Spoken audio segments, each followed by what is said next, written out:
this video, we are going to be taking a look at the Pennsylvania 2022 midterm elections. And basically my predictions for those races, my Senate, governors, and House analysis for the state of Pennsylvania. And shout out to C for suggesting this video to me. So let's basically start by exploring Pennsylvania politics. Pennsylvania has a few geographical regions. We have Philadelphia, we have Philadelphia suburbs, we have Pittsburgh, and we have these border areas up here, and we finally have the rest of the state, basically mostly rural areas. Democrats have a few vote sinks in Pennsylvania, most notably Philadelphia County, which netted Joe Biden about 450,000 votes, closer to 500,000. And we have Pittsburgh, where Joe Biden netted 150,000, and Montgomery and Delaware counties netting Joe Biden another 220,000 votes, while the Republicans, they have a lot of votes scattered around the state. You can just see the red counties here filled with them, the rural counties that support Donald Trump in 2020, but they are less popular overall. The 2020 election, most of these counties shifted towards the Democrats, however, it should be noticed that Joe Biden won the popular vote 2.5% more than Hillary Clinton. So some of these Republican counties should have trended towards the right, but they shifted basically nothing. So yeah, if we look at the Pennsylvania politics, that's what I'm going to basically give you a basic knowledge.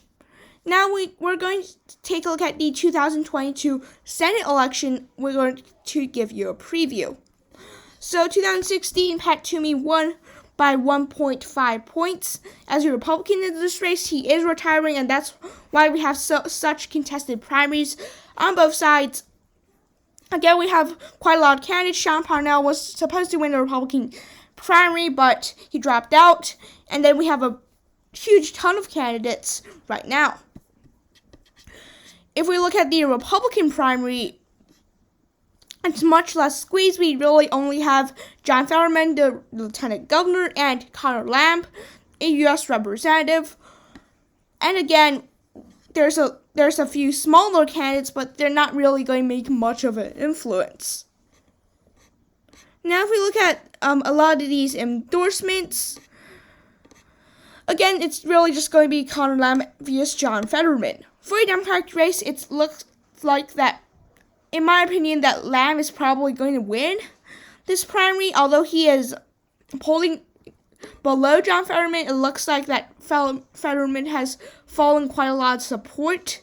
And I think that, really, I believe, in the end, it's going to be Conor Lamb over John Fetterman. For the Democrat-Republican primary, it looks like for a very long time it's going to be Sean Parnell until he dropped out. And then for a very long time period as well, we thought it was going to be Merrimack Oz.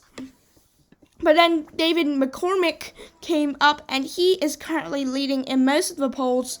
And it looks like he will actually be the nominee. It's a very close race. It's a very interesting race. I really don't know who's going to win. Just look at the undecided. It's actually the most significant portion of the electorate at this point.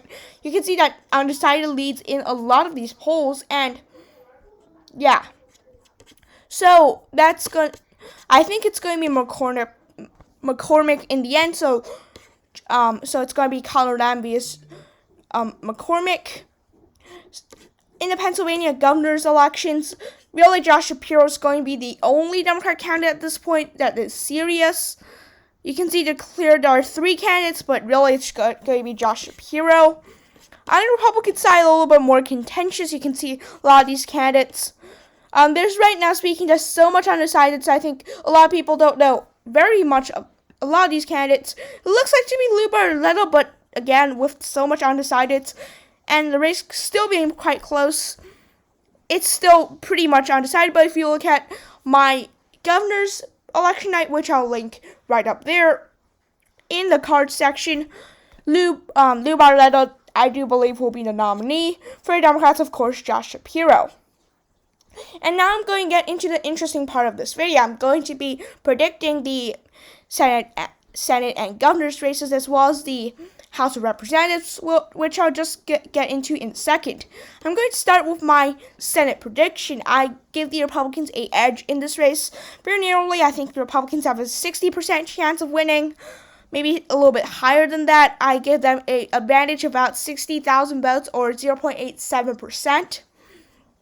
Right now, if you look at the shifts here relative to 2020, I believe the Democrats will do a little bit better in these rural counties, but the Republicans will do significantly better in these counties. Again, if we look at just the candidates here, what makes this race a lot tighter is that Sean Parnell has dropped out, and we have a pretty difficult primary to decide on the Republican side that really could frustrate a lot of Republicans to not turn out, to make this race a lot closer than if Sean Parnell was in this race.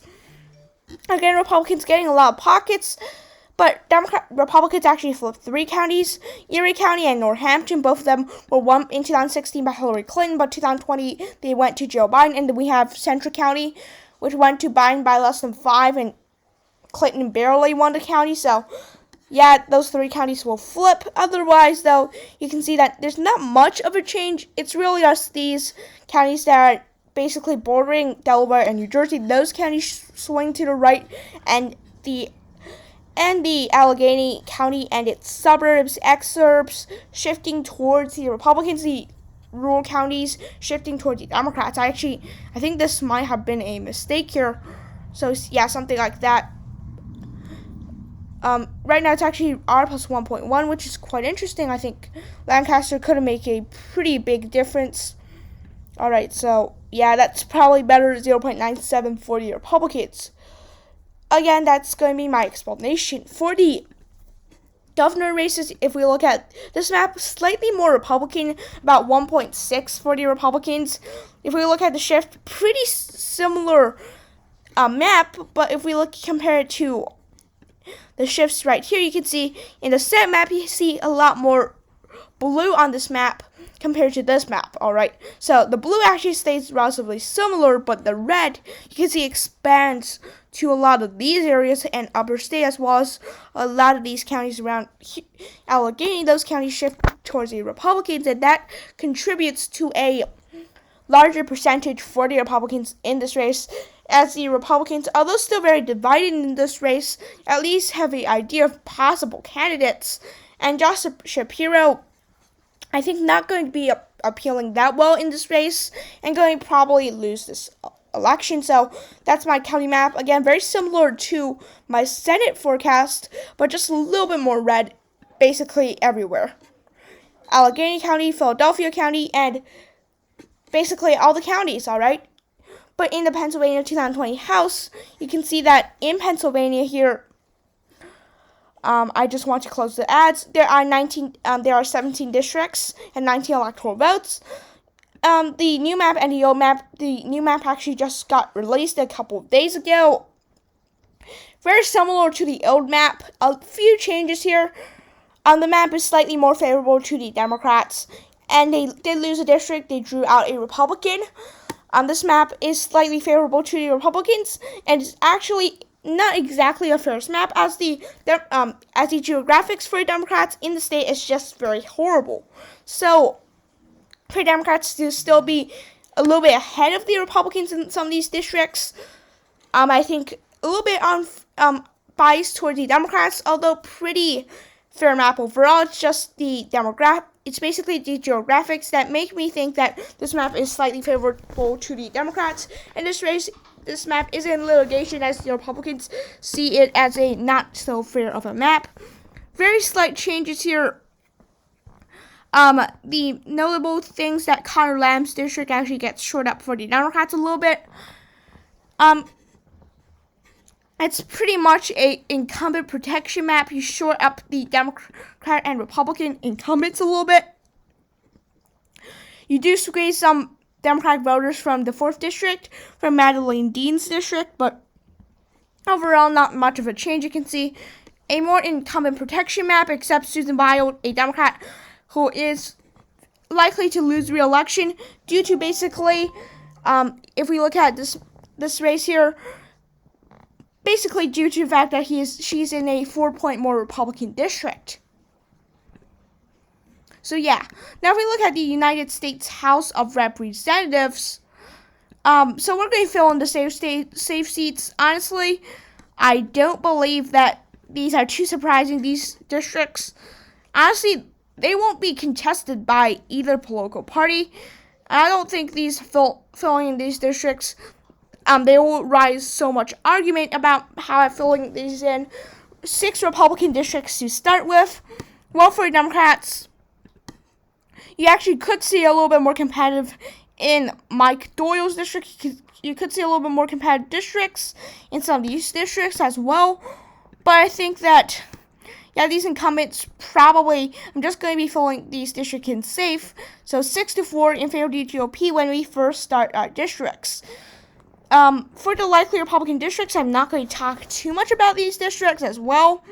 We have the 10th district with a Republican incumbent in an R+9 district. In a good national environment, Republicans probably win by 11-12 points. We also have the 1st district, Brian Fitzpatrick. This is actually a Democrat-leaning district that I believe Joe Biden won. That being said, he is a very good incumbent, going to win re-election pretty easily. So yeah, I think those are the likely Republican seats, if I'm not mistaken. You could see Susan White, you could see Matthew McCarthy, but I'm not going to touch those districts yet. On the Democratic side, I think really it's going to be these 2 districts probably for their Democratic incumbents. I think they're going to win pretty comfortably. You could see the 6th district narrow up, but I'm not betting on that right now.